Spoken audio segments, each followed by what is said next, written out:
Hi there, it's Kevin with RogueDeckBuilder.com. Due to popular demand, I've probably received a dozen messages about a list, an updated list for the Crypt Incursion, which is so funny because the actual video series has not even been released yet. That is going to go on GatheringMagic.com for playing on a budget. So the list is going to be a lot different on Gathering Magic's channel than the video series I do with them because it's playing on a budget, so we're confined to a $100 budget. This, however, is the expensive build that I've been messing around with. And it works a lot better because you can actually go like certain decks, like the pack rat strategy is just so powerful against. And you can completely shut them down via pack rats. And therefore you have the 4 of Mutavaults and and then you bring in the other 2 pack rats, probably for either trolls, or you can either take out the Sanguine Bond combo and then just kind of go a pack rat strategy. That's the main difference between the budget deck and the non-budget deck. There are a few updates I've actually done from even the playing on the budget. The few additions are I added 2 more Shadowborn Demons as our only removal. They're so good in the deck. I've been testing with them. You always have 6 creatures in the graveyard. That's not hard to do whatsoever. And so it becomes basically 5 mana for removal and a 5/6. So basically 4th turn they play a Polukranos, and on your 5th turn you play the Shadowborn Demon, kill the Polukranos, and you have a 5/6 flyer that can block their dragons after that. I mean, that scenario happens all the time in playtesting.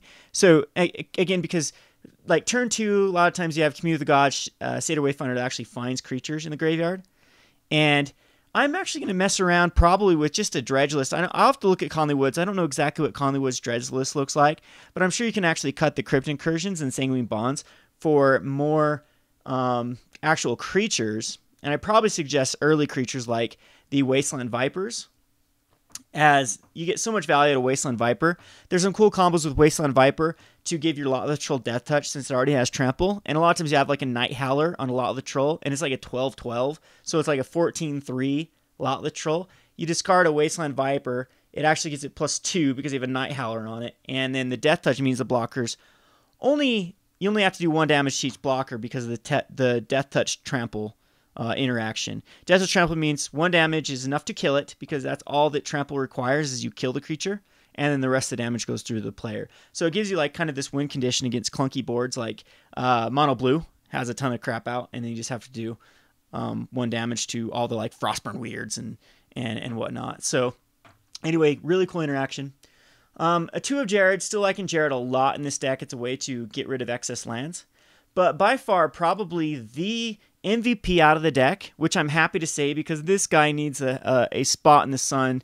It's been a very depressing month for Mr. Deathrite Shaman, as he is banned from Modern, hasn't seen any play in Standard. And this deck, he is insane. A lot of times I've just grinded out the opponent with Sanguine Bond Deathrite Shaman combo, exiling either my own creatures from my graveyard when I haven't had a Crypt Incursion or whatnot, or by just exiling instances of sorceries. You get tons of them in your own graveyard through treasure finds, or not treasure finds, those exile, but through Community with the Gods and your own Crypt Incursions and all the ones you've milled. And then post sideboard, like bring in Abrupt Decays. You can actually Abrupt Decays, Drown and Fills, Golgari Charms, Hero's Downfalls, Ultimate Price. You can actually play the control route with this deck. Another new addition I've done in the deck is a Bow of Nylea. This is a fun little combo again versus grinding matchups with Sanguine Bond, Bow of Nylea. Allows you to actually do 3 damage per turn, 3 damage and 3 life for 2 mana with this combo. So again, this deck just turns into like a grindy deck. And again, I don't know how competitive this deck is going to end up being.